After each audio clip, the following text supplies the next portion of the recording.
to pick up a range support, but instead it's going to be the Alistar, something that he's had phenomenal success on, but isn't going to give them a whole lot of laning power in the very early game. Yeah, it's a trade-off of how strong Alistar is into Rel and some of the Rel engages and how you can just straight up deny. You can even deny, could potentially look to do this again. Now, here comes Owner and Keria. I think Yukal may need to use some abilities. He flashes, Sponge is here, but Yukal is really dead. That is going to be first blood going over to Owner. These grubs are spawning, but he's in the bottom lane without teleport, so never mind. That's not going to really pay too much of a difference here, as Owner now in trouble. On the level 5, as Sponge goes untargetable, but Owner's very targetable. It's Yukal that grabs that kill here as Keria has to get Andil here without really any support, and it's a Jace here. Not the most ideal situation for him there. Perhaps just saw blood in the water. Doran was on the mine because he's in the top lane without Equalizer available. So won't be able to affect this fight here. As Yukal, once again, softening up Keria. He's only level 4, as that's a steal from Sponge. And Owner now trying to get out of there, but I don't know whether he's going to be able to. They just close the gap on that Crescent Guard as Faker looks for the Emperor's Divide. He gets it. Sponge goes on targetable, flashes from Keria. Keria will be taken down. It's Andal that gets the kill, but now he's right on top of this teleport. The Kurt there in time. Oh, it's a bit of an unfortunate situation for grubs now for DRX as well. Yeah, they get Dragon. They're looking for more. Well, Keria only level 5 here. And Sponge still trying to keep it interesting, but T1 should be able to get 2 of them. Good untargetable there as Andal. He's got other things on his mind. Shattering Strike comes down as Doran uses a very defensive ultimate. Yukal still doing a lot of damage though, as we can see, as Sponge is just bouncing around the rift. Another teleport to come in, this time from Faker. And Rich has followed suit, looking for an angle here as this scuffle will continue. Faker bleeding for now, but it's Andal that's the target, and he will be taken down immediately. It's traded though as Owner. That's a phenomenal ult, but I think he's still dead. The bleed is ticking, and he's still going to be taken out. That is a Yukal with a double. And this Aurora is going to be mega fed this game. I remember too, at the beginning of the fight, Yukal had an opportunity to ult to kill Doran and decided not to use it because he knew there was higher value. Yukal. What a sick play there from Yukal as well. Is this 2018 LCK Summer Champion Yukal? Yeah. At even CS with 3 kills now, first brick. And full local gold for first brick. There it goes. Yeah. Now 1 point Sponge looking for another heist angle. He is in the pit. Owner is going to spot him out. These daggers are not connecting. Rich on that flank angle, but he's on that ward. And headbutt out. No Magnet Storm for you, Andal. Still Keria taking a lot of damage. That is going to be the Drake going over to Owner. Somehow that Shock Blast is actually going to miss. That's going to force Rich to flash away. Some decent damage here from the Between Worlds, but the answering Deadly Flourish is too good. And there is the shutdown. Follow up on that Yukal ults that group instead of ulting here. But I think at this point, the fight is clearly over. Well, there's an Emperor's Divide. Rich cannot go to the skies because he's been to the skies recently. Yukal is going to come down and see what he can do here as Doran is dead. Faker is under the turret, sets up his own, but I think Yukal will have enough damage to finish this off. It's going to take a bit of time as he flashes as well. Finally, the auto comes in, and that's it. Even with Yukal taking that turret aggro, it doesn't do that much damage.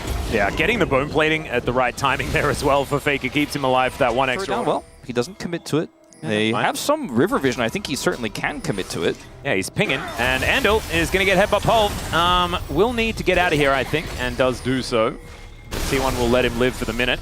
Speaking of letting things live, Rich is going to not let the turret live. We'll take recently, but very different from the tank builds of Jace we were watching a lot earlier this year. Yeah, the Drake going to be taken here by T1. That's going to be their prize on the Chemtech Drake.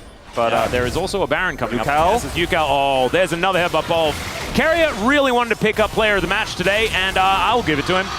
That's going to be Owner taking down the kill off the back of the cow. It's just on a ward there, and now they can get whatever they want. They want Herald, they want Otacon, they want this top turret. They're going to start with Otacon, which is a bit of a scary choice. Flanking. Keria coming in, looking for it again. As Sponge going untargetable. Rich with some Shock Blast angles potentially. That Equalizer, great spot, but Faker just wipes them off it. Andal trying to stay alive, and he will fail. Teddy coming up here. Rich has this turret to play through. Oh, God. Well, can the Shock Blast actually land? That's the question. The answer is no, because he's going to be dead. Keria diving in one more time, and the doggo's on the ground. Teddy, another one of these doggos, is going to be in a bit of trouble as Keria is down to 1 health, but he is still able to walk his way out. The flash comes in from Teddy, and that should still keep him alive. Okay, UCal splashing forward, does manage to take down the jungler. That might mean that Otacon is going to be okay. Deadly Flourish coming on in here as the 1-2 punch, and it's a double! Teddy, I don't know about that one though. The captive audience goes off, and I think Teddy knew that he was dead.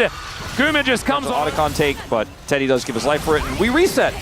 Well, Andal crashing forward, and the curtains, they have been called. Andal, I mean, he's just dead. Sand Soldiers will take him down. With this wall, I believe unbeknownst, as he's now spotted. UCal is still big. Oh, okay. Carrier is going to try and get in there. Sponge going untargetable. Emperor's Divide is going to throw UCal in. He pops on over as Carrier likely to go down, but I think that's a decent trade. They've taken down the jungler as well. Not sure what Teddy was doing. And now Owner is going to be able to transition this into a Baron. Somehow it worked. I have no idea. Game Lemmings, do you remember that game where, you know, they kind of walked forward? They did a little bit of that because without what looked like a fairly risky Baron really wasn't with the control they had, and I mean, I don't know if they might just win the game off this. Well, Owner once again going in, gets the knock up, and down goes the dogger. The curtains have been called, and it may just be curtains on this game. Faker picking up a kill to start this one off. Carrier tanking as much as he would like. Remember, they have the withdraws at the same time, as Guma not quite able to land that one, but he flashes forward, and that should finish off the kill onto Rich. Doran realizing that a whole bunch of his buddies are no longer here. Owner not going to actually get recalled because he did have a GA. He's got 3 items. This Xin Zhao is so incredibly large. They take the inner turret, and they're going to break open the base. Yeah, Doran's just looking to grab an inhibitor on his way out here. Andal will be the first to respawn, and he's not going to be the one to say anything about it. Look at the angle here Owner has. Faker is able to follow up so easily, even though the Nefiri dodges the initial CC. Faker has the follow-up ult, and that is a dead dog. Oh, man. And I guess all dogs go to heaven, but T1 is looking to send them there again. I mean, look, with the withdrawals that they have, there's like no loss here. There's no... T1 just controlling the map so well. And Faker now looking for an opportunity onto UCal. Deadly Flourish connecting somehow. I didn't even see that. Double Pulverize comes through from Carrier. The layering of the Equalizer is not quite enough, but that doesn't matter. I don't know about the ulti there from UCal, but I think he was just really scared. And who would blame him as T1 are bearing down on the base of DRX. It was a decent try. The early game was okay. UCal kind of got fed, and then it mattered about 0.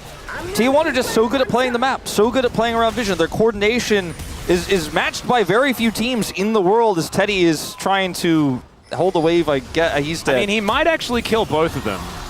Doran comes in with a scrap shield, so he's not going to. A couple of items that felt underwhelming with an Infinity Edge and a Lord Dom, so he's doing plenty of damage now. Doran might need to be a little bit careful, I guess, but maybe he also doesn't, as Owner goes in, almost 3 taps. Sponge gets in another couple, and Faker is the one that actually finishes it off in the end. Equalizer just to celebrate, as Carrier looking for a bit of an angle here. He'll be able to get there, and my God, the damage of this Xin Zhao is obscene. And it's actually Gumayushi that finishes off a bunch of these kills. Doran, maybe move a little bit further out so you don't die to the Nexus turrets, but it doesn't matter. It's an ace. That's going to be the Nexus going down, and T1 in their first game looking pretty good. There were some stumbles.